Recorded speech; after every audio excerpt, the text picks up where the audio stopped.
Everybody's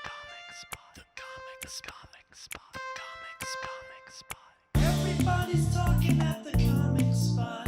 The comic spot. The comic spot. Everybody's talking at the comic spot. The comic spot. Hi, people. It's me, Linda Marcus Smith. Yeah, the host of Comic Spot Interviews. You guys stay for the whole one this time. I've been checking on you. You're not doing it right. Yeah, leave it to me to tell you that. But yeah, I started the interviews, as many of you know, so that you at home, some of you with your pants on, can get to know comedians. I saw that, Reynolds. You can get to know comedians when they're not on stage pretending or some persona. You can really get to know them and see if you connect with them on any level. And that way, when they're out doing their shows or their specials drop, or they have a YouTube or whatever, you can go click to like it and purchase and go to their shows and buy merchandise. What I'm saying is, take my friends, please. It's an old line. It's an old line. I just borrowed it. I can't quote the guy who said it. It wasn't Dangerfield. It was somebody else. So anyway, it's an old line. I didn't make it up. How's that for being honest? You're welcome. Okay. So the show was started so you can do that. I appreciate your listening to these, all these videos and following all my friends. And the other thing is I have a sponsor. I know. Can you believe I have a sponsor? Yeah. It's the veteransofcomedy.com.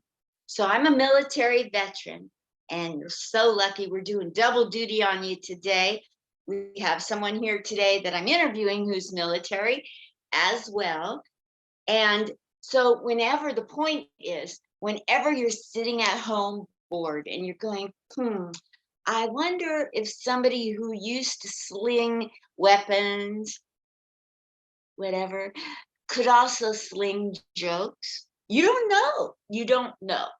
So you go to the veteransofcomedy.com. It's a website. And you click around and you scroll past all those men, all the testosterone, until you get to this one. See this person? And you click on me that you want to hire me. Have I lost you, Will Clifton, that veteran? Maybe I lost a sponsor. I'm kidding. You just go and you get to know them on that website, and you pick a veteran or a military active duty person, and you hire them to do comedy in your town. They're all over the world performing from that website, the veteransofcomedy.com. That's my PSA. You're welcome. Now you got to stick around. That was just the intro. You got to stick around for the intro of my guest and what all he has to say about his life, his comedy career, his goals in life. You have no idea what this guy's going to say. Neither do I. I'm not prepared. He's probably not prepared. We might find out things he's never told anybody. Stick around. Okay, so today's guest over in the other square, him, there we go. Phone home. His name is Reynolds. That's his stage name. He's gone by that forever. His name is Reynolds. He's a Vegas comedian, I do believe, because I've seen him here quite a bit. And here's the intro. It's super long, so just hang in there with this. He says, oh, that's not the right one. He says, I'm pretty humble. I'm a pretty humble guy. Also, I'm the voice of my generation.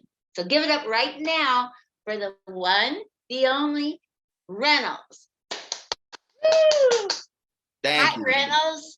How are you doing? Great. How are you? I'm fantastic. It's mid-afternoon, so I just got up like an hour ago. So I'm feeling all right. Fabulous. Well, thanks for coming on and being willing to share your life. I appreciate it so much. Before we go any further, I was in the military. I was in the Army from 73 to 76. But you are military. So before we go anywhere, thank you for serving or having served. and let's dive right into the military. Tell us all about that, and then let's get that out of the way.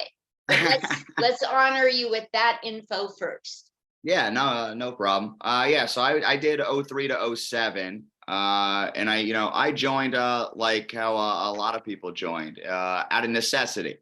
You know, but I don't know. Do I have to be clean on here, or can I just talk as I normally talk? Be normal, be yourself. Okay. So like I always say this is like for people that join the military, you're either financially fucked or emotionally fucked. And in my case, I was both, you know? So like it was like a last resort option. And I went, and it turned out to be the best thing in the world for me because I had a lot of anger issues and authority issues. And you really got to deal with that when you go in. So like the first 2 years were kind of rough. And then I met the greatest leader I know, a guy named Sean Jones. And he was fantastic and taught me about tact and about not having to fight every battle. And then it really helped me mature and then be able to deal with a lot of stuff that I deal with, in the comedy world. Oh, I'll be darned. Well, I know that when I went in the military, I gained a lot about self-control and being organized and following instructions and not bucking the system. And it's so great to hear you that they're still teaching great values that relate to the outside world. Yeah, I don't know that my job related to the outside world because it was an ammunition specialist, which was like more of like a warehousing job essentially. That didn't translate. I didn't get a whole lot of high profile gigs coming out or high paying gigs coming out of that. I think I'm qualified to work in an Amazon warehouse maybe, but I mean, like the people and learning, like I said, the emotional maturity and stuff like that was definitely stuff that has helped me in my life going forward. I'm curious about something with you. I'll just throw a question at you real quick. Sure. What was your basic training experience like in the 73 when you went in? So it was all women. I was at Fort McClellan, Alabama, and I had a female drill sergeant, and we were in barracks in open bay area. And there was an open bay on one side, bathrooms in the middle, barracks on the other side, and a lot of marching, a lot of cleaning. Easy. It was easy. I mean, I cried and I called my mom and wanted to come home, but it was easy. And then we went through the gas chamber. We didn't climb any walls, or I got qualified with a 45 weapon, and I could have gotten qualified with a 38, but I didn't let the guy on the rifle range go to second base the second time. That was the procedure back in those days. Okay. Yeah, I wouldn't trust me with a gun. You did 4 years. I'm sure you were trained highly efficiently. I was terrible. I boloed I think 4 times in basic at the rifle range. I just couldn't get it down. And then finally, like my last ditch effort, because I was so tired. I didn't want to have to like repeat. Like if you failed, you had to go back and restart. And I was like, I just did not want to be there for another 8 weeks. So I remember I was trying to focus, and I had a drill sergeant over my right shoulder, and he was kind of helping me guide where they were coming up at. And then I was counting in my head where I had hit, and I was like, okay, I think I qualified. And then there was one more that came up. It was the 50-meter left, easiest target in the world to hit. And he goes, you need this one. And it I caused like a panic, and I missed it. And I just put my head down and I was like, I'm a failure, this and that. And he just goes, Private, I cannot believe you missed the 50-meter left. And he goes, but I do have some good news. You passed. And I was like, oh, thank God. I was like, I cannot do this anymore, drill sergeant. Oh, wow. That's something else. That's cool. So where did you go to basic training?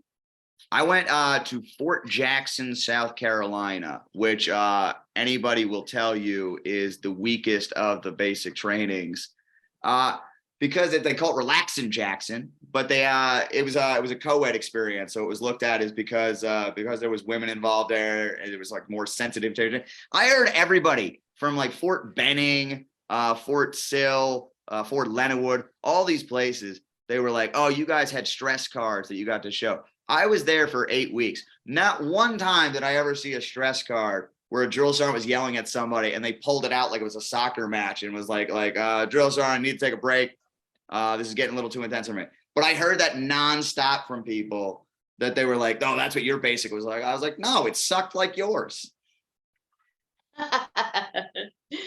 Yeah, I went to basic training in Alabama, and then I went to Fort Jackson and got trained for clerical, and then I went to Fort Ben Harrison, Indiana for finance. So where else did you go after basic training at Fort Jackson?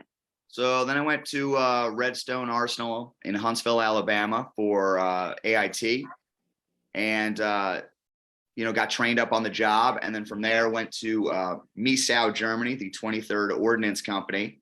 Where's Miesau? Sounds like it's down near the Black Forest. So Kaiserslautern is the area, and it's yeah. like what? I think it's like an hour south of Frankfurt, if I remember right. Because I flew into Frankfurt and then we, drove in and did that for, where was I there? 2.5 years, Afghanistan in between there, and then finished up at Fort Knox. Fort Knox. What was it like at Fort Knox? It was interesting just because, so when I got to my first duty station, you have no experience and you're just kind of like, you're new, you're trying to figure everything out and you think everything is that. But then by the time you get to Fort Knox, and I was there, so I finished up 10 months because I did my terminal leave. I had about 2 months built up. So I don't know, call it like 3 years or so. I had 3 years experience before getting to Fort Knox. So now you're showing up as like, I don't know, for lack of better terms, like an upperclassman. You have training, you have experience, you've seen it before. So then you get these people at their first duty station and you're like, oh God. I was like, this is nothing, man. This is the easiest thing. And it was a garrison environment.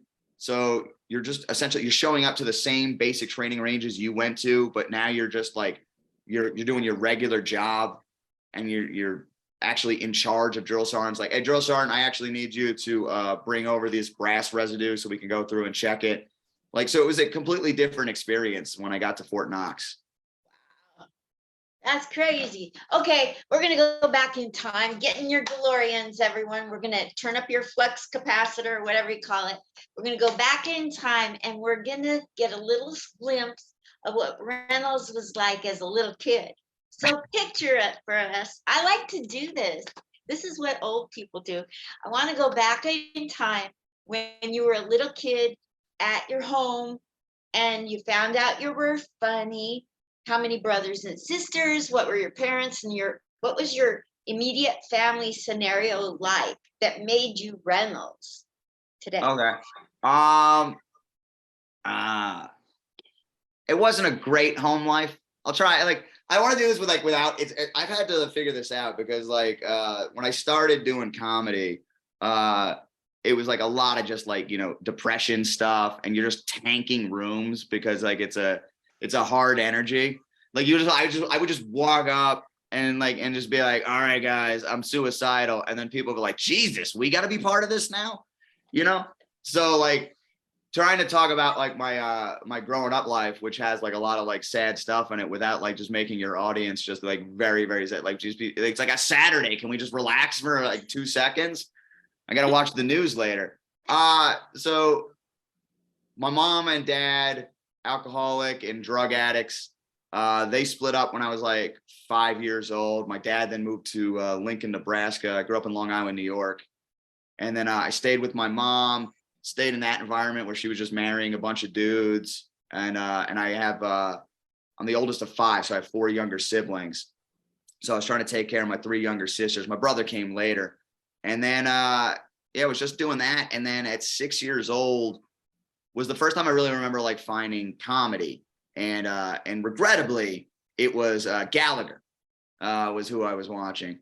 And I just I loved it. And then that was I would watch, Comedy Central or Evening at the Improv. I would wake up early from school and watch a lot of those shows. And I always loved it. Never had the guts to actually, trying to do any performing or anything. I was much too shy.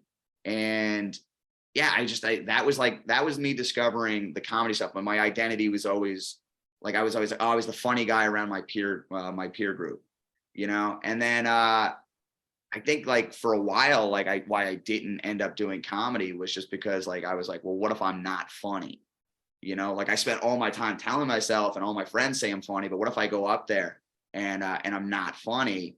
Like that's going to destroy me. And then you start doing it, and in my experience, my first 8 months, oh, it was not funny, and it was like a lot of audiences were like, we just don't like you, and you know, but you keep like kind of fighting through it because we have whatever sickness that makes us want to keep doing this thing, and I remember like that was kind of like for me, was like I was like, okay, this validated, you know, the stuff that I did think when I was younger. Absolutely. Take me back to the very, okay, I'm jumping ahead there. When you went through schooling and you started going into high school, what were your high school years like, being the funny guy among your peers? I mean, well, I was a quiet person, good student, you know, not a lot of people. I think if I went back and I still talk to people from high school, which I generally don't, I talk to like my one friend, Jen, who just hit me up recently, just to like make sure I was okay after that thing at the Win. Um, Yes. I talked to her, and I think that's pretty much it for anybody I talked to in high school. I think they would be surprised that the guy who didn't really talk to anybody and kept to himself gets on stage every night. But it's just like, yeah, I was a quiet, angry kid, like really weird. They, you know, a lot of people that looked out from a side were always like, we got to watch out for that guy. Like, you know, like he's like, if anyone's going to shoot up the school, it might be that guy. So I got a lot of that, you know, you know, got made fun of a fair bunch. I'm a short guy, you know what I mean? So like, easy target for people to pick on, but I was willing to like fight back and stuff. Uh, I was always very good at being able to be mean and hurtful. So if somebody picked on me, I could find the thing that was like that really bothered them and just like destroy them emotionally. So like that's pretty much what high school was like, was just being an awkward, angry guy. And then just, you know, and then turning around and being like, I don't get why women don't love me. You sound a lot like Bill Burr. I mean, that's a nice compliment. I will take that. You know, he's definitely somebody I've respected and watched for a long time.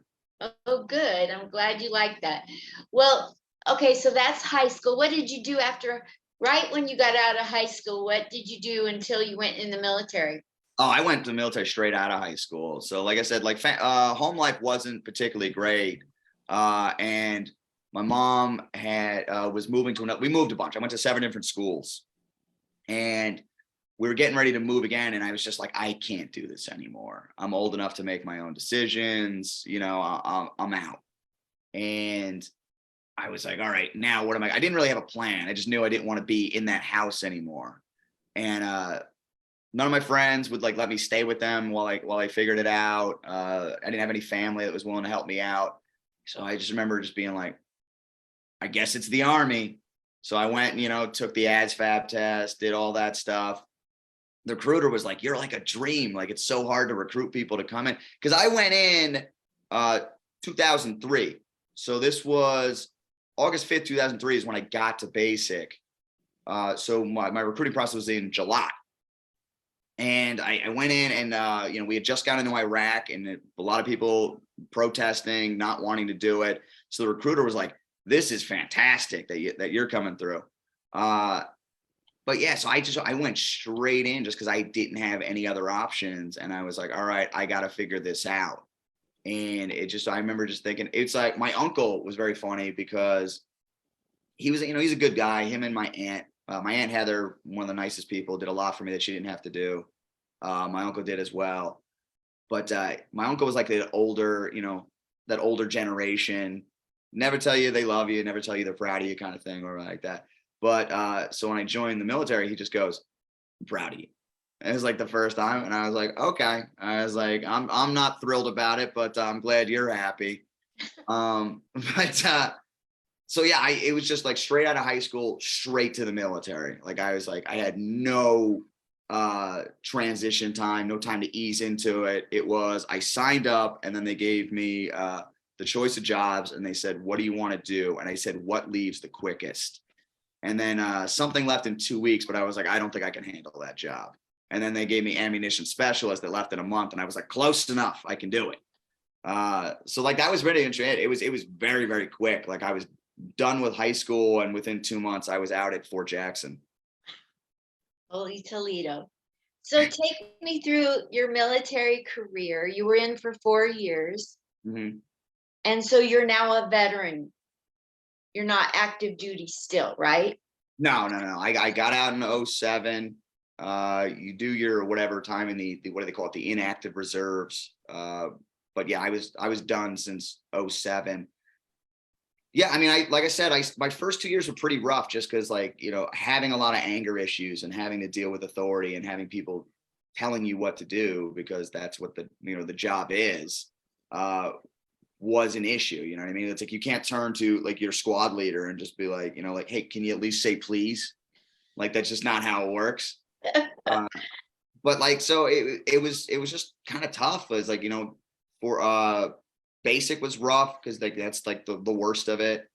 And then you're wondering to yourself, you're like, oh, did I do the right thing by coming here? Is this, should I have done this? And then AIT was like a little bit better, because like that's like, essentially your Army college, right? So you're in dorms at that point. You're out of the barracks with like 59 other guys, and now you just have like one roommate and 2 people that you share a bathroom with. So you're like, all right, this is more manageable. And then you get to your first duty station. And when I was at MISAO, I was just like, all right, like this is what it is. And we just show up, we do PT, then we go down to the munitions warehouse, we keep track of everything, we go through the residue, we do that. And it just became a job. And then you develop like your friends that you have, you meet the people, you do your sergeant's time training, and it's just like a regular gig. And that's what it is. And then, you have your bad squad leaders, you have your good squad leaders, and you learn how to just try to manage all that stuff. And then like Afghanistan, when we got down there, that's where I think there was like a noticeable change for me. Cause like I wasn't ever really somebody that like focused heavily on doing the physical training. I didn't really like care. I didn't want to do the push up. I did enough to pass the PT test, but you don't have a whole lot to do when you're in Afghanistan. So a buddy of mine was like pushing me. He's like, just come to the gym, come to the gym, come to the gym. So that's finally when I started doing that. And then that's when we all kind of found mixed martial arts together, because the UFC had been putting out those DVDs for like, was it UFC like 45 through UFC 57? And we just kind of started cycling those around. And then that became like a big thing among us. And it was like, when I got back, I was like, oh, I'm in shape, and I'd like to start doing this. So then I started doing jujitsu. And then when I got to Fort Knox, the first thing I did was, I was like, oh, I want to take a fight. So I had 3 amateur MMA fights when I was in Kentucky, and did that while I was doing the stuff in Fort Knox. And then I was like, okay, I feel like this is something that I'd like to pursue a little bit more, and I'm going to get out. So when I got out, I was like, that's why I was like, all right, I'm going to move to Las Vegas, because that's where, the fight capital of the world is. And that's where Extreme Couture was. And that's where I wanted to train at. So it was kind of like, everything was like a job. And then I found that thing, and I was like, all right, now I'm going to chase that for a little bit. And then how did you get from MMA to I'm so crazy, I want to face rejection all by myself on stage? So I used to say it was like, because when I was getting out, I considered using my GI Bill. I don't even know if I was able to do this, but I considered using my GI Bill to go to Second City in Chicago and do improv there. And I was just like, okay, I'm going to do that. And then I got into a fight first. So I was like, okay, that's a great feeling. Have you ever been in a fight, Linda? Like a street fight, a fracas? Have you ever been into a fight just with somebody within your unit? Never. No physical Not conversation? a physical one, never. All right. I'll tell you what, when you do it, there's a rush of adrenaline and endorphins that come through it. And then if just by chance you happen to win, oh my God, what a great feeling that is. So because like I said, I was always picked on when I was younger, and I had to be smart in my comebacks. to kind of be able to, or take the ass whipping, which I was pretty good at that.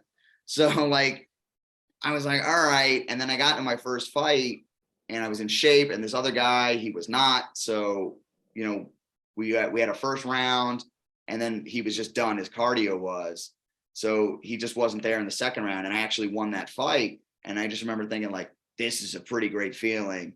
So I'm going to chase that. But the comedy thing was always there, just trying that, wanting to do that, but then like never having the guts, because again, it was like risking my identity, like I'm funny, but what if these people say I'm not, kind of thing. So I did the MMA thing. And then when I was traveling to the gym every day, I started listening to sports radio. And then I was like, okay, I could use my GI Bill to go to college for that. So I went to college, and then I got into sports radio for a while. No way. Yeah. And I was doing that for a good number of years. And through that was able to do kind of what you do now. I was able to interview a lot of comics, which was like great for me. And so I'm always around it. And then finally what it was, as I mentioned, like I have like real bad depression issues. So 2019, things weren't going great for me. And I was just like, you know what? I'm done. So I set a date, and I was like, I was going to kill myself. And then I was like, you know what? Before I do, I should try the comedy thing. And so I started taking some improv classes in Las Vegas. At the same time, starting to go to the open mics. And I didn't have the stomach to stay with the open mics because it was just bad, like I said. And the improv community is so much more supportive. So I was doing comedy and kind of like learning to get my stage presence from that. And I had a group of people kind of like helping me through that. And then when the pandemic shut everything down, once the vaccines became readily available and everything like that, I was like, now I have to make a real go. I've been doing improv for about a year and a half at that point in time. And then I was like, but I have to do the stand-up thing. I have to go back and try it.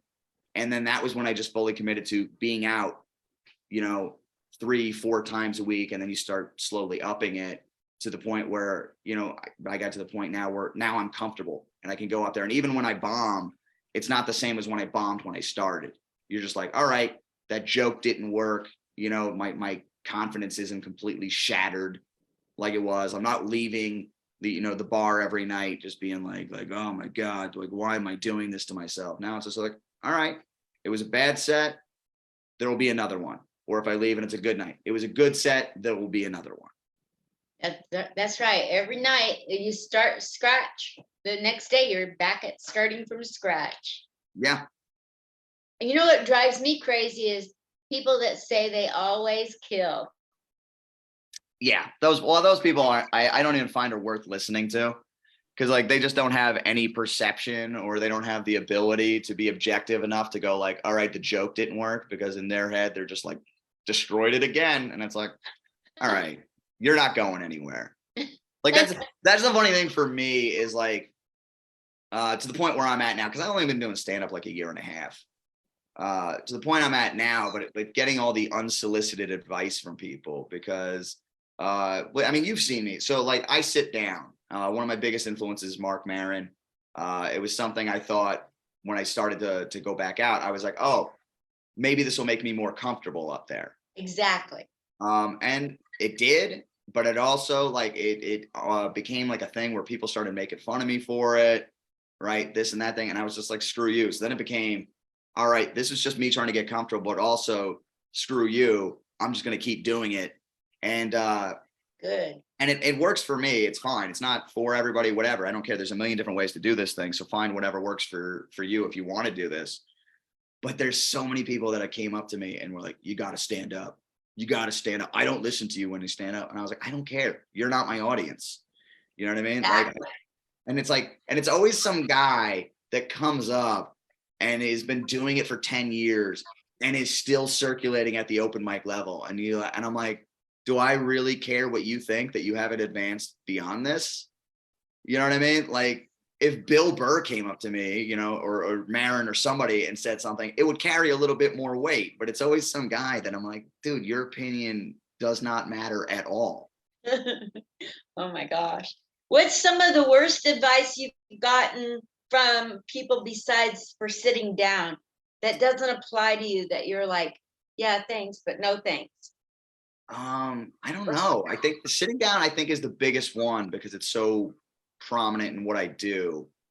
That's what most people tend to focus on. I cannot remember. I thought it was great when I saw you at Sunday Fun Day and you came out and took the seat and started in, and it made me relax.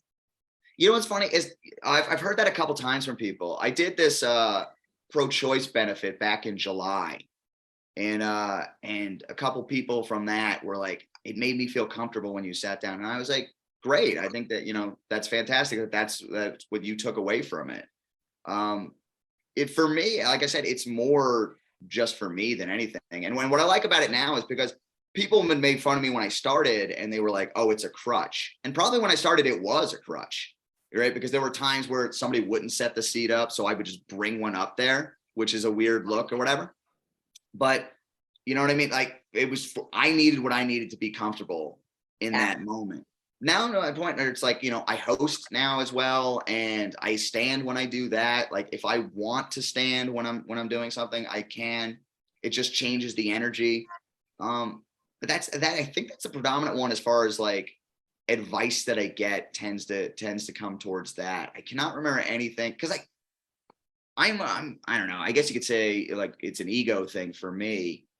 I have a pretty good sense of what I think is funny and what works and doesn't work. So if somebody comes up to me and then they say something, and if I don't respect them or if I don't think the advice fits, I pretty much just brush it off immediately.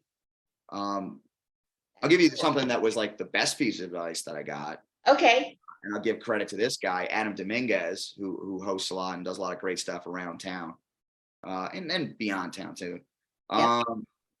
He gave me the advice. I'd been going up for a while and I was struggling because I was so uncomfortable, but I would always go up in the second spot because it was like, I just wanted to get it done. I just want to, just finish this. Let's move on.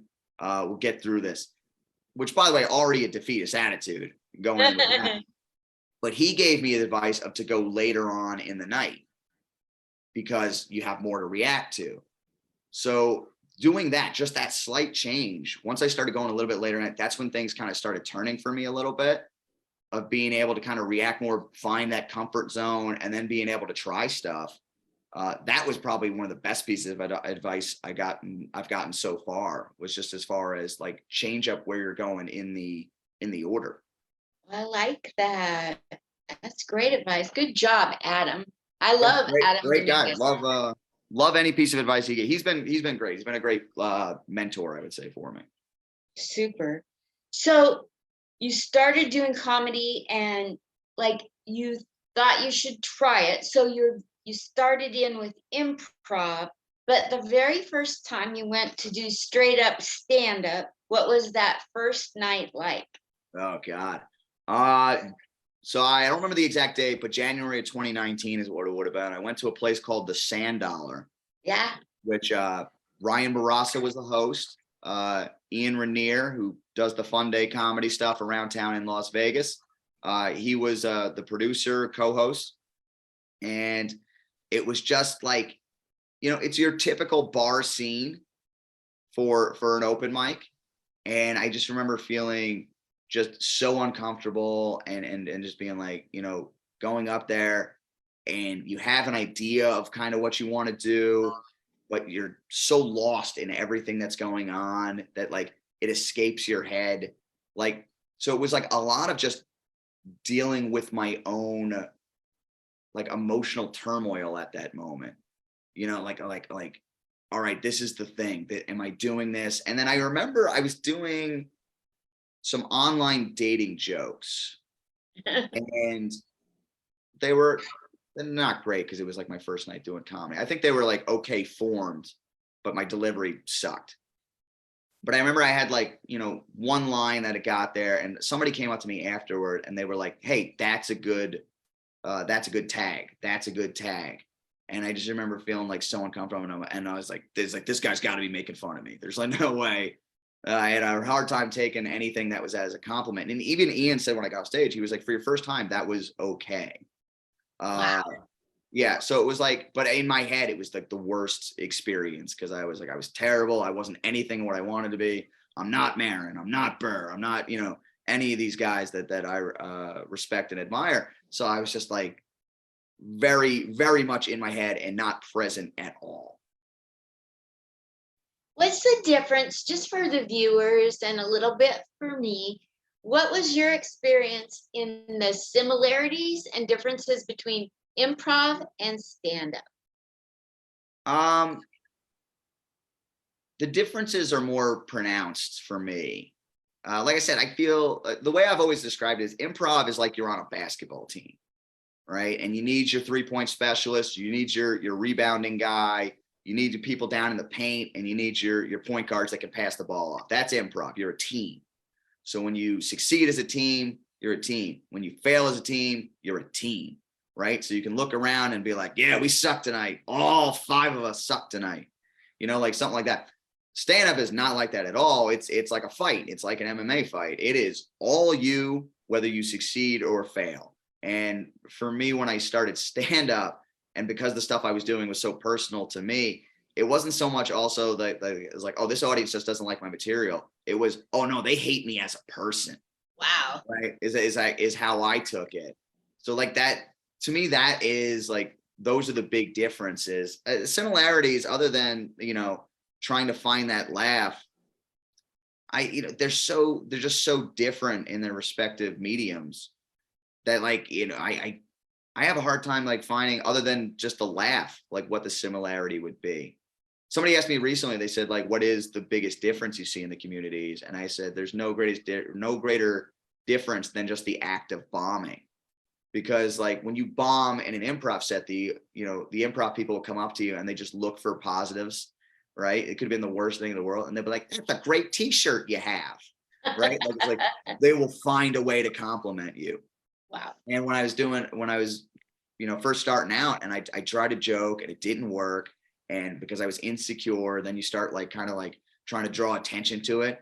So I was like, oh, I thought that would really work for you guys. And there's some other performer was sitting just up to the right of me, and he just goes, nope. Right. Like that's the big difference between the communities. It's just like that level of support. Although I will say, in the year and a half I've been doing it, the Las Vegas stand-up scene, I think has gotten a lot better as far as being supportive. I do think there's a certain level of in stand-up, like you have to earn it, right? Like people want to see you out every night. Is this person putting in the work or not? And I think doing that, whether or not you like the person's material, I think that does become a thing of where they go, okay, we have respect because we're all putting ourselves through this very, very hard thing. Yes, absolutely. People do love seeing other comedians out every single night. And not every comedian can be out every night.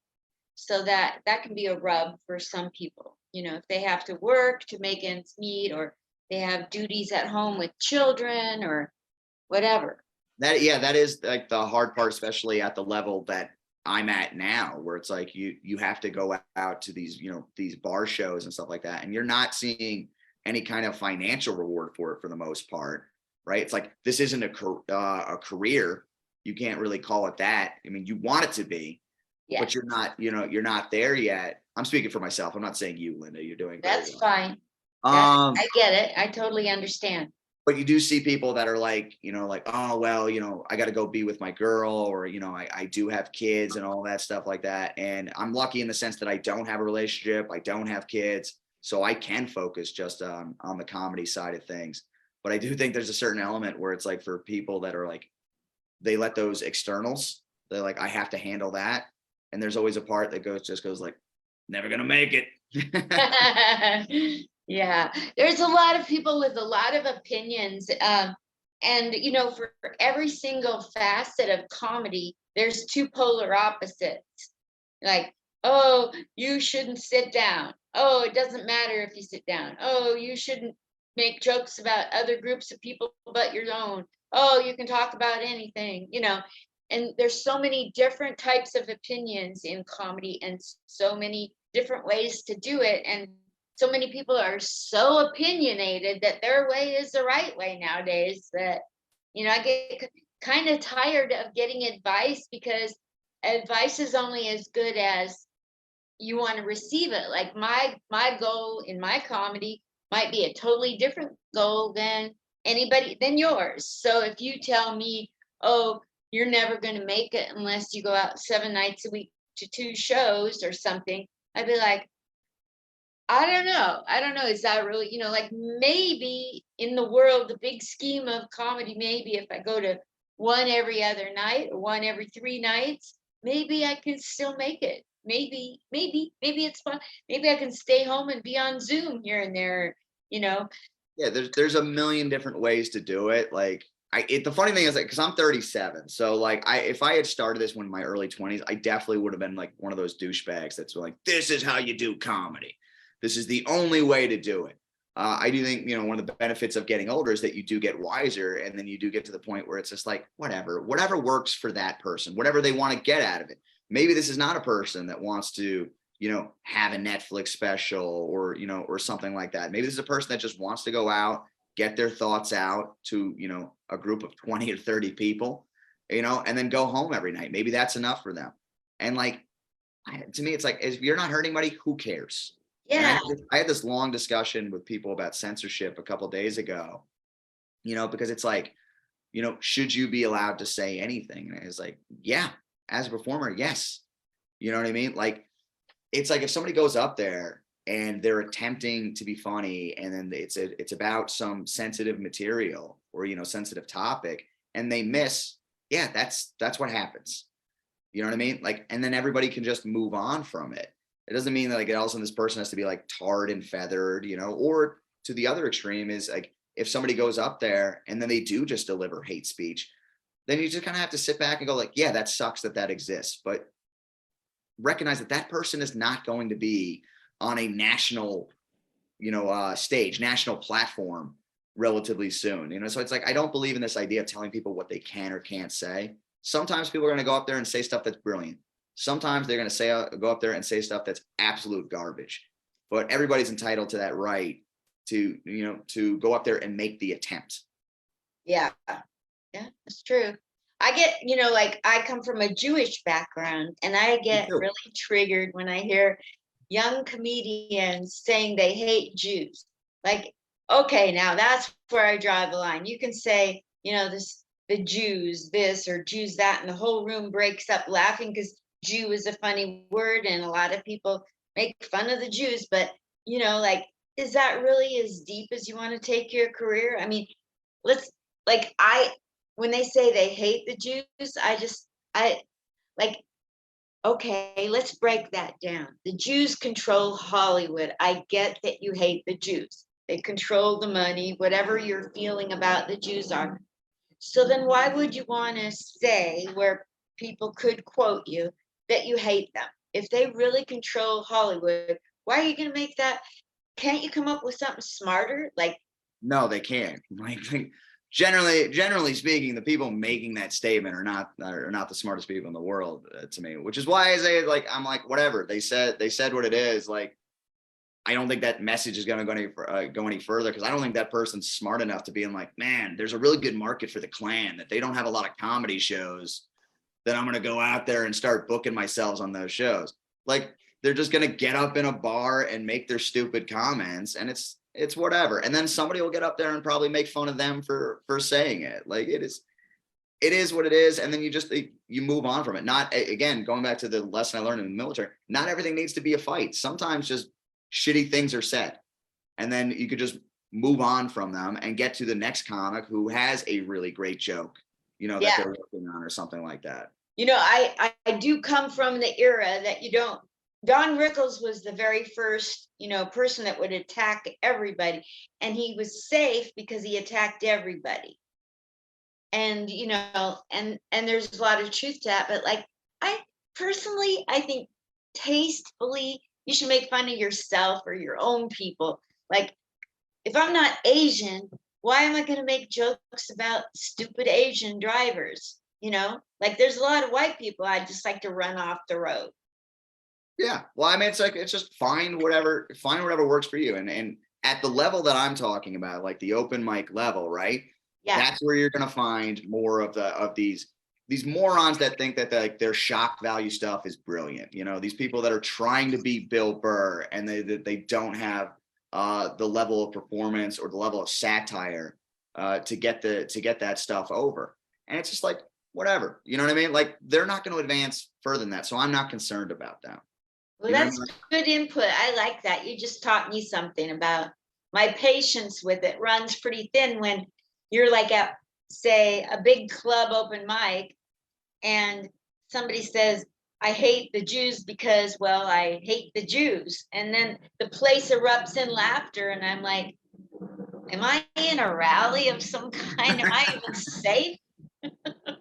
I can see that because like you sit there and you're like, Jesus, that's what's gonna work. All right. Like, you know what I mean? Like I did like those, those moments that they can be a little bit depressing where you're like, that's what's getting a reaction. All right. They're Yeah. gonna hate me. There's been some times when I've actually thought, should I get out of comedy if this is what people laugh at? I can see that.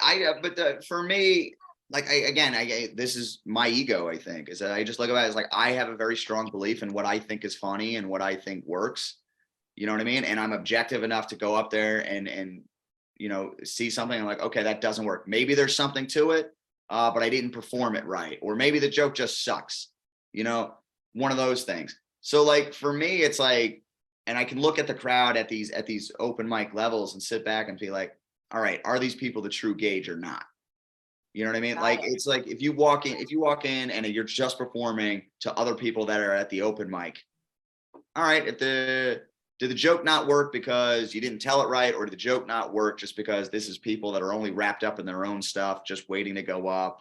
You know what I mean? Like I believe you have to look at it that way. And then it's like, if you're at a comedy club and it gets a reaction like that, you're just like, all right, that's just a sad statement on the human commentary right now. We're on the human condition. So, Yes. So yeah. what are your goals inside of comedy and inside of improv? You just got done hosting a great big event like last night or the day before. Yeah, did First Friday.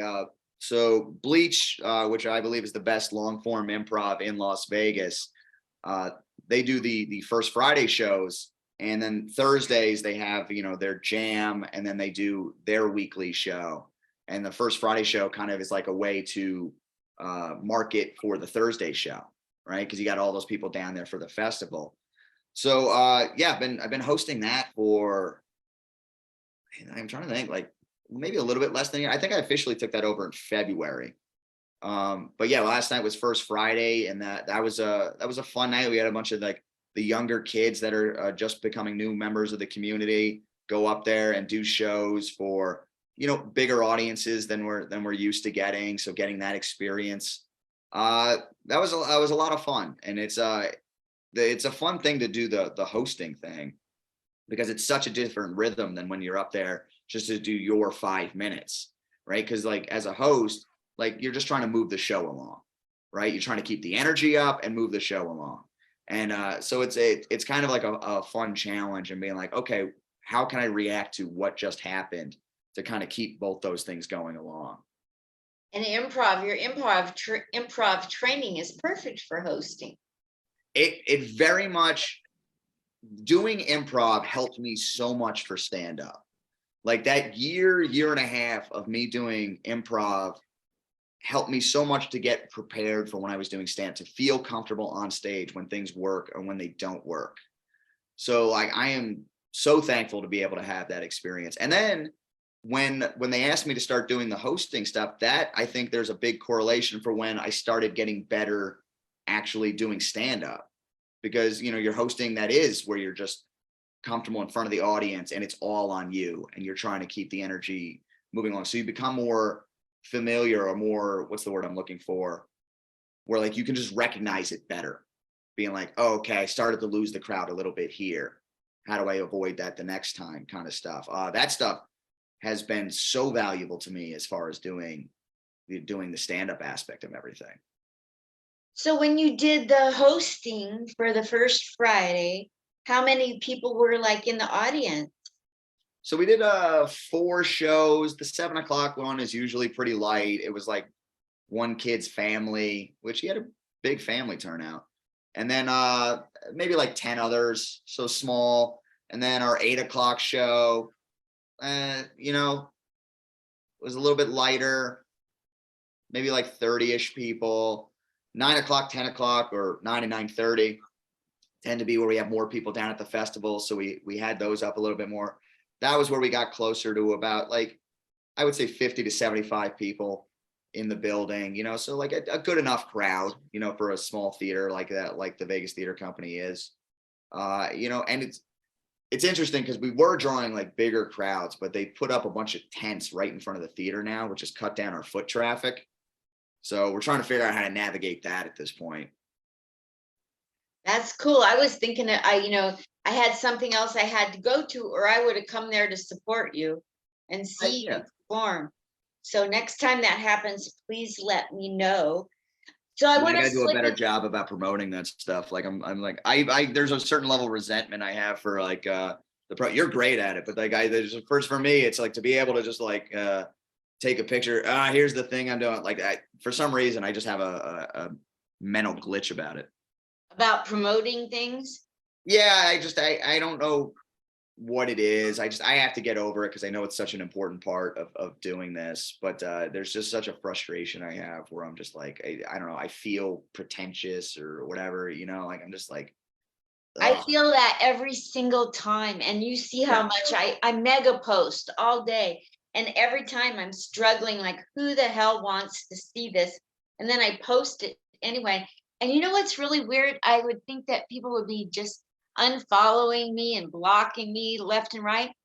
People, whenever I travel and I meet my friends in different cities, they say, "Oh my gosh, you're always everywhere. You're doing so much. It's so wonderful to get to meet." And it's like, those are just flyers. I'm just a lot of times, to make myself feel comfortable, instead of just sharing my own stuff, I mega post other people's stuff. Yeah, I'm so much more comfortable promoting my friends' stuff than I am like my own stuff. Like it's like, you know, I promote the Bleach stuff. Like, hey, these people are in the show, and like sometimes, you know, some of my friends are like, they're like, you know, you're part of this too, and I'm like, yeah, but it's easier for me to say that you guys do it, you know, or if somebody else in the stand-up community is putting on a show, it's easier for me to be like, hey, go see Liz Hader's show, or go see Gabe Choir's show, or whatever, you know, any one of those things, than it is to say like, hey, I'm on the show, come see me. Like it's easier for me to promote others than it is myself. Yeah, a lot of times they'll say, "Guess what? You can see me, come and laugh at me, but there's gonna be these really great comics here too, you know?" It's like, Yeah.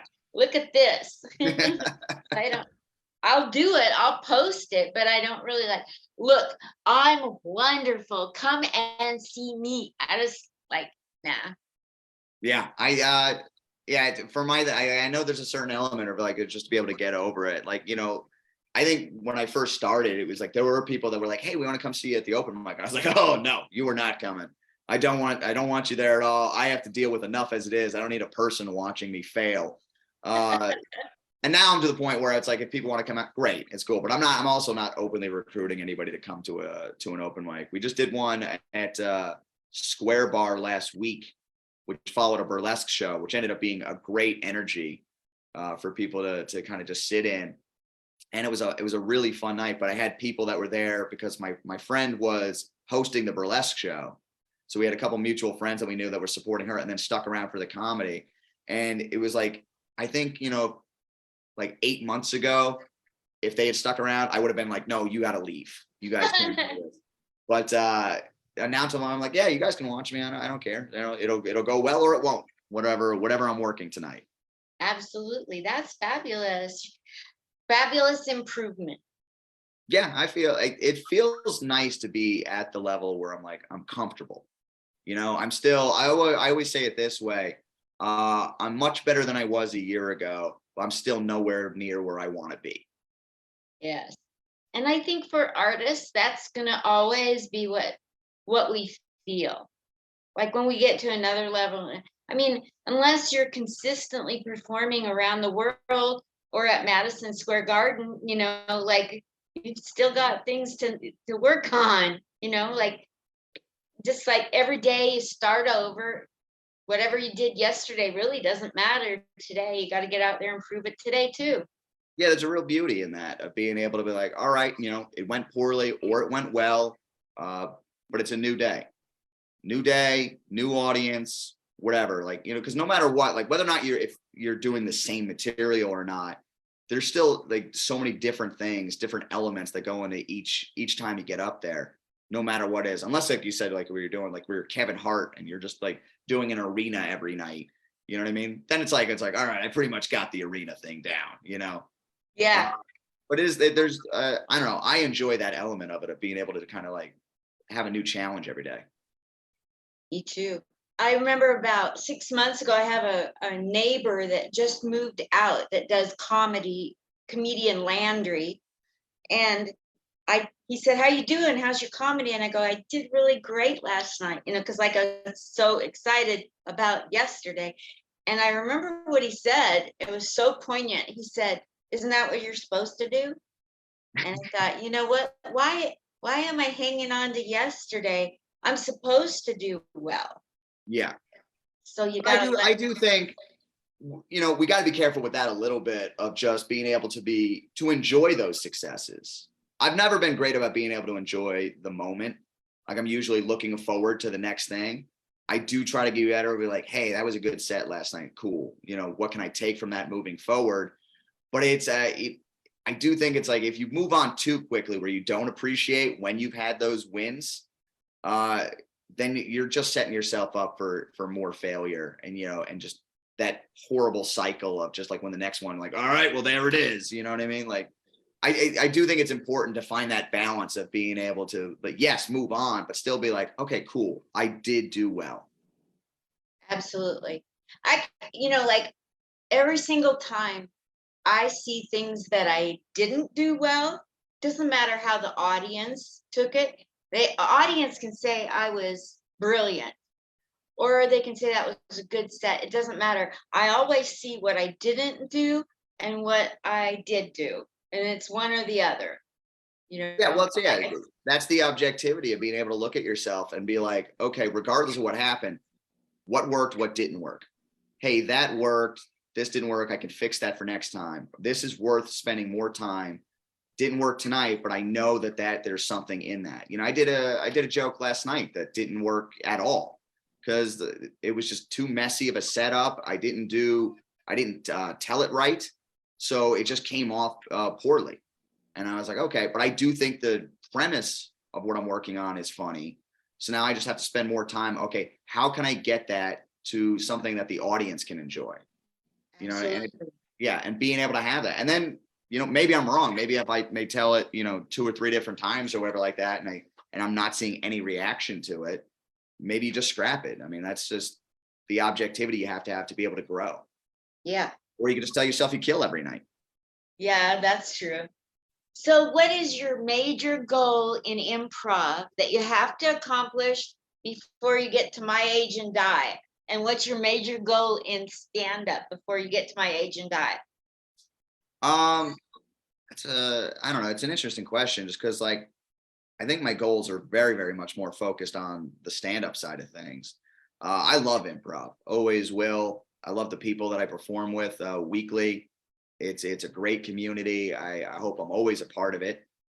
Uh, as far as goals, I mean, I just want to be able to keep growing and get better doing that, which is a similar goal I have for stand-up. The stand-up has a more defined career goal. If you had asked me 15 years ago, it would have been, Netflix, HBO specials, all that stuff, which I would still love. But honestly, if I could just make a living doing stand-up, that's all I really want at this point. I don't care if I have to go to some low-level club in Des Moines, Iowa, or whatever it was. Like, if I could just be able to just travel, make some money on the road, I will be perfectly happy with that. To be able to make a decent enough living just doing comedy, that's all I want out of this. That's a great goal. That's very doable. I think it's like finding your niche, like you've got your persona, and and you've got your material and your delivery. Like, I'm seriously thinking about hitting up like American Legions and those kind of places to continually be on the road doing them. Yeah, I'm at a point now where or I have to start looking for things where I have to go like, okay, what is like USO tours, military stuff. Because it's funny, I have a whole bunch of like military material, but I tend not to do it, at these open mics a whole bunch. Because usually anytime I bring it up, like and again, something I have to figure out is it was the military. It was a big part of my life, this and that. But I almost always feel like I'm pandering to an audience where I was like, I'm in the military. So then I'll chase it and just be like, I'm in the military because I'm an American hero. Like this very sarcastic thing, just because it's like, I need to take what I feel is like this very pandering moment off, instead of just being able to say, I was in the military. Here's this weird story that happened. But yeah, to be able to kind of look at that and go like, all right, there is angles to be able to start, getting out there and performing and doing this material with people that are, more aware of it than just the general public. Yes, absolutely. I love it when there's military people in the crowd. Yeah. And Well, I still remember, I'm going to ask you this question after I say this, but like, I still remember the first night I did well on stage. And like I said, it was a lot of bombing, a lot of uncomfortable stuff.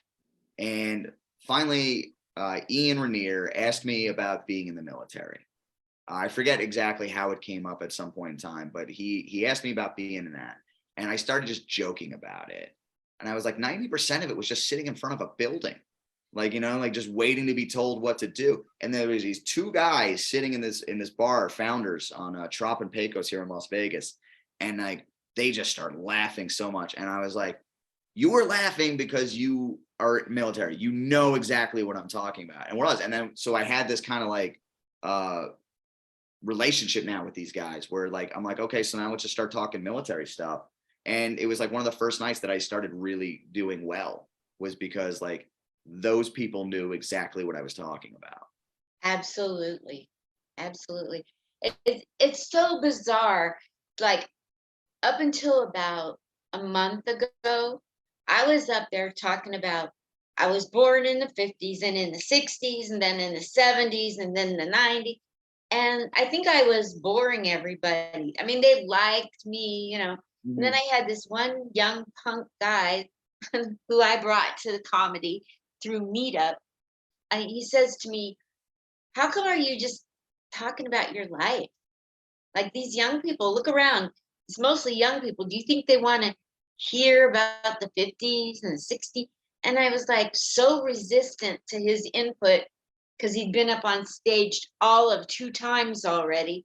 And I thought, I'm throwing the baby out with the bathwater. Then I went home and all right, what about what he said could I take?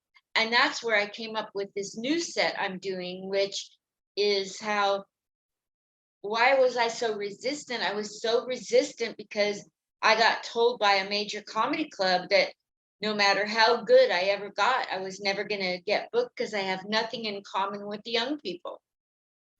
And so that's where maybe I didn't want to relate to the young people. I wanted them to come to my life. Yeah. And when I switched it to where, look, I got told I have nothing in common with you guys, and look at this list that I came up with of shit that I have in common with all of you. Now let's go through some of this. Like, Yeah. you think I have, and I think I have, but look at this list. I got lots, and so I really have to thank him for his criticism, because like when you get criticism, you just want to, it stings. And when you get that criticism that stings, it's worth investigating. Why are you being stubborn? Why does it sting? And maybe there's something in there that can turn your comedy around. That's what I found. Not for you, but anybody listening. Sometimes the worst critic can actually help your comedy. Oh, for sure. I mean, it's all like how you're able to take it in, right? The objectivity being like, even for somebody that, like you said, 2 times, that they hit on it. There was, I remember, sports radio guy, Colin Cowherd, right? He's one of Yes, the I know that. yeah. So he was talking about watching a game with a girl he was dating, and she not a sports fan, but she just noticed, she was like, that team is faster than the other team. And he was like, he's in this, and he just goes, you know what, you're right. Right. And then he did this whole thing on his show about it. But the point is that sometimes it's somebody from like an outside perspective can see it in a way that you haven't looked at it before. And if you're open to it, right, and you could be like, oh, okay, that's interesting. And then you figure it out and you're objective enough to put that into practice. What I wanted to ask you though, too, is like, do you remember the first night you did well? Yes, it was in Portland, Oregon. And it was the first time that I quit worrying about what I have a brain injury from a drunk driver. And Mhm. my brain injury isn't very good. You wouldn't even know it. You wouldn't even believe it if I tell you. So I'm not visibly brain injured. So I was going up on stage with notes and being told you can't bring notes, but I couldn't do it without notes. And so I was always in my head, like, where I'm bringing up notes. Do I have to look at oh God, I have to look at the notes again. And doing all that, it was always about me instead of about the audience. And I remember I had a coach in New York that told me, just trust that you're funny in the moment. And that was way in the back of my head. And I was in the Portland Comedy Festival at Helium. And I'd been practicing, and it takes me 2 weeks, 30 times a day to memorize 5 minutes of material with my brain, even to this day. And then I'll still blank out. I won't let you know when I'm on stage blanking out, but I still have those. I've just learned that not to let the audience know and how to wing it when that happens. So I was in this contest all day long. The material was not coming to me. I was practicing, it wasn't there. I was like, oh God, this is horrible. So I thought, oh, just relax. I get up there, nothing, I had 22 predictable punchlines in 5 minutes. Not one of them came to me. And I had a fabulous set.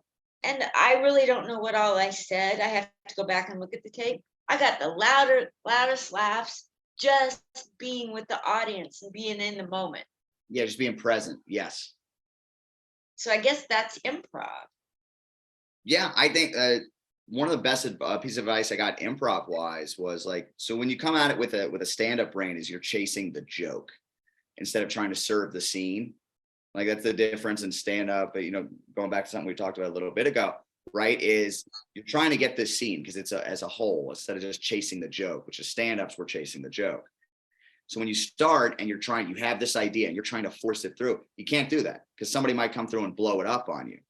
But you can control your reactions no matter if somebody changes on you. And somebody came up to me and said, you have to let things affect you. So if you're just trying to go through the scene, you're not taking a moment to, if somebody's if you're playing a husband and wife and somebody goes, I'm leaving you. Well, that's a pretty significant moment, right? And you can't just be like, yeah, good. Yeah. All right. Well, then now there's no weight to that. So it's like, if you take a moment and somebody goes, I'm leaving you, and you're just like, oh, and then now you can react to it, how you're going to react to it, but you just take that moment. So being able to kind of sit back and just be present and take in whatever somebody's giving you, that helped my improv get a lot better from that moment.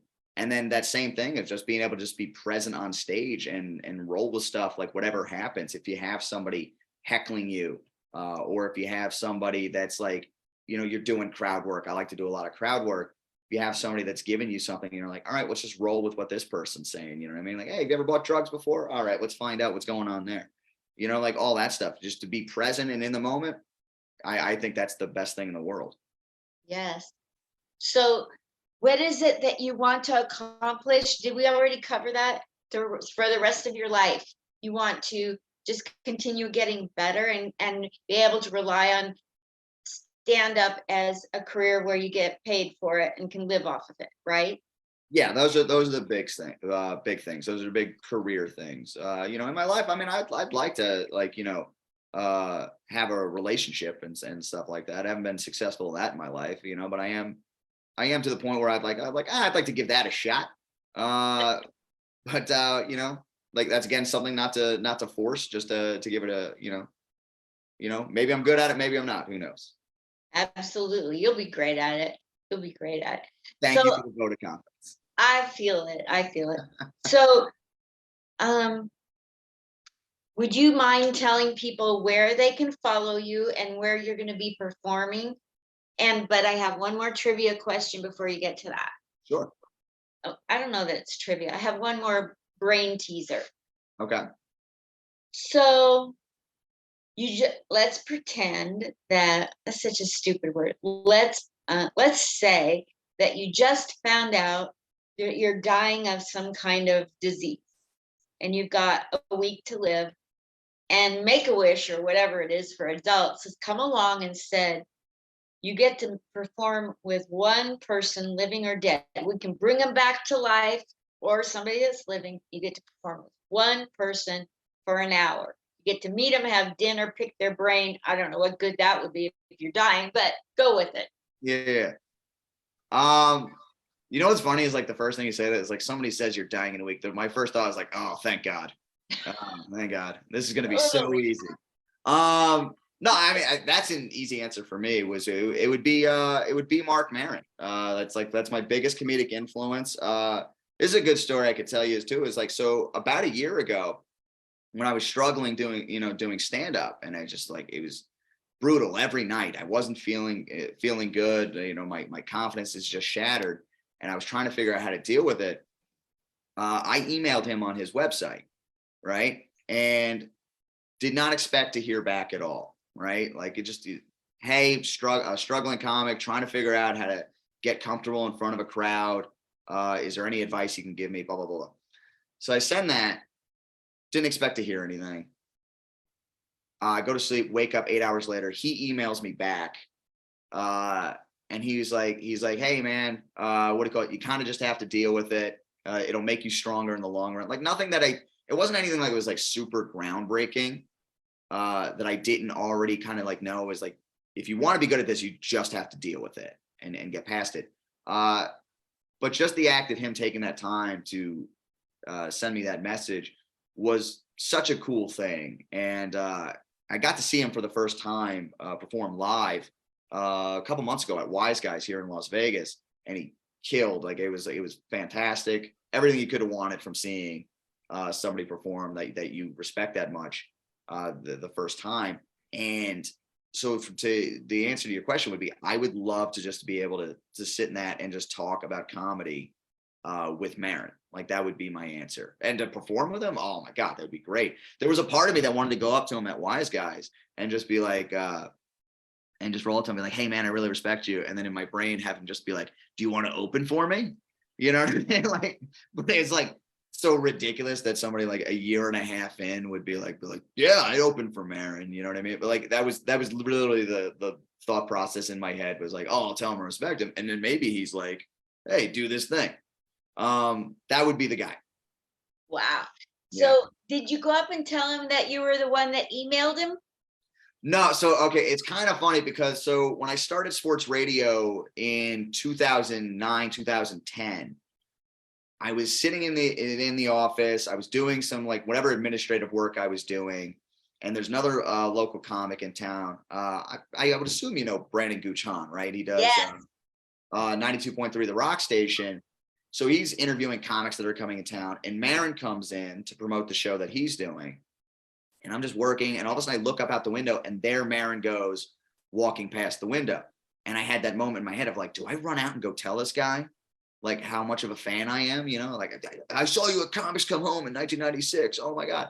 Right. But then I was like, all right, that'll be too creepy. Don't, whatever. So I didn't do it. And then Maron's not a big Vegas guy, so he never really comes back.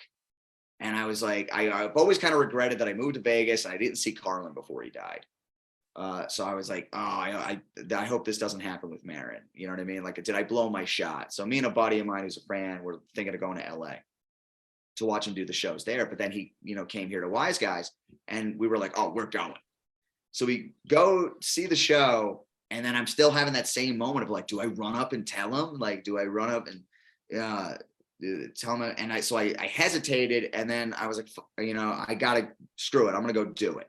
So then I walked over to go say something, but he had his family that was there, and then he had mingled with a few people, and then he just walked back. So 10 years later, I had the same experience. Jeez. Oh my gosh. Well, next time he comes, he's very approachable. You got to do it. Yeah, Mike, I'm to the point now where I'm more comfortable with things, and like really I just want to be like, hey man, thanks, respect the hell out of you. That's it. That's cool. He's very open to it. I've seen him you probably saw him talking to people and being very patient with them. Yeah, he talked to a few people. I just waited too long, and like I said, he had his family there, so and he had we went to the early show, so he also had to get ready for like the 10 o'clock show.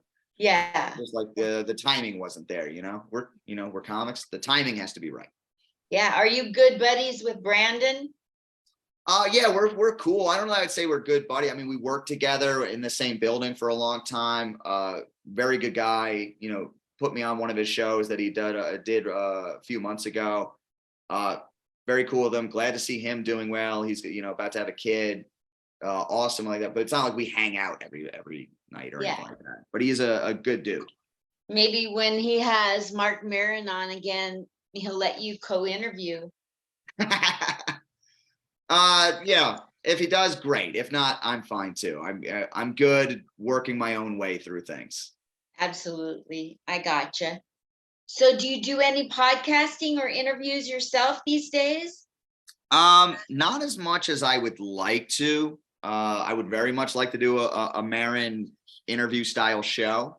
I feel like I'm very good at it, but I just don't have the time between my regular normal job and then being out every night for stand up, everything else that you have to do. I'm just trying to think of like, there was something else in there that's like, that keeps me tripped up from being able to do a podcast. Oh, I host a radio show for the military on AFN radio. That covers, MMA and pro wrestling. So it's like between all those things, I don't have time to designate towards a podcast as I would love to do. Where do I catch that? I want to watch that. Well, that's just on AFN radio. So it's on, if you're on a base, that's where you're generally able to listen to that. It's on what radio? AFN radio. Armed Forces Network. Correct. Got it. Yeah. And the name of your show is? It's called The MMA Fight Show. It was started when I was doing stuff in MMA, but honestly, at this point in time, it's way more pro wrestling than it is MMA. Wow, that's so cool. Do you get a lot of people watching it? Honestly, I have no idea. I have no idea what the metrics are on it. They don't tell me. They seem happy with the show, but I've never been told like, hey, this show did really well or this show didn't. It's just, they're like, all right, thanks for the content. And I'm like, all right, it works for me. I have a dude out in New Jersey that has a show that goes out to the military, and it's on a different network. I'm trying to recall the name of it. And he invited me the other day to come on and interview people with him. And I was like, oh, darn, I had something else going on. So yeah, that's my jam, the military. So yeah, I look forward to being able to given me a lot. So what? I said, it's given me a lot. So like, I'll always be appreciative of the military. Absolutely. Particularly the Army. I have my issues with the Air Force. Well, tell people where to follow you so that these people that have paid attention can actually become your fans. Or if they didn't watch any of the interview and they have no reason to dislike you, they can follow you. I love that. I love that sell. They didn't watch this thing, but like, he seems pleasant enough. Yeah, on Instagram, at I am Reynolds Comedy. And honestly, I just post show information. Hey, doing this show, doing that show on there. So you can follow me on there and see what I'm doing in the comedy world. If you want to follow me on Twitter, at I am Reynolds 2305. I pretty much just talk about wrestling on Twitter. Like there's a show in a couple hours here that I'll be live tweeting that show before I go out tonight. So at I am Reynolds Comedy on Instagram, at I am Reynolds 2305 on Twitter. Well, you're killing the scene, and it's so nice that you took time to be here with me. I appreciate your patience with the little old lady. Thank you so much, Reynolds. Thank you for Reynolds, having me, everybody. Linda. What? Thank you for having me, Linda. Oh, yeah. Come back anytime you want to plug anything. Thank you. I appreciate that. Absolutely. Bye. Bye. Love you lots. Bye.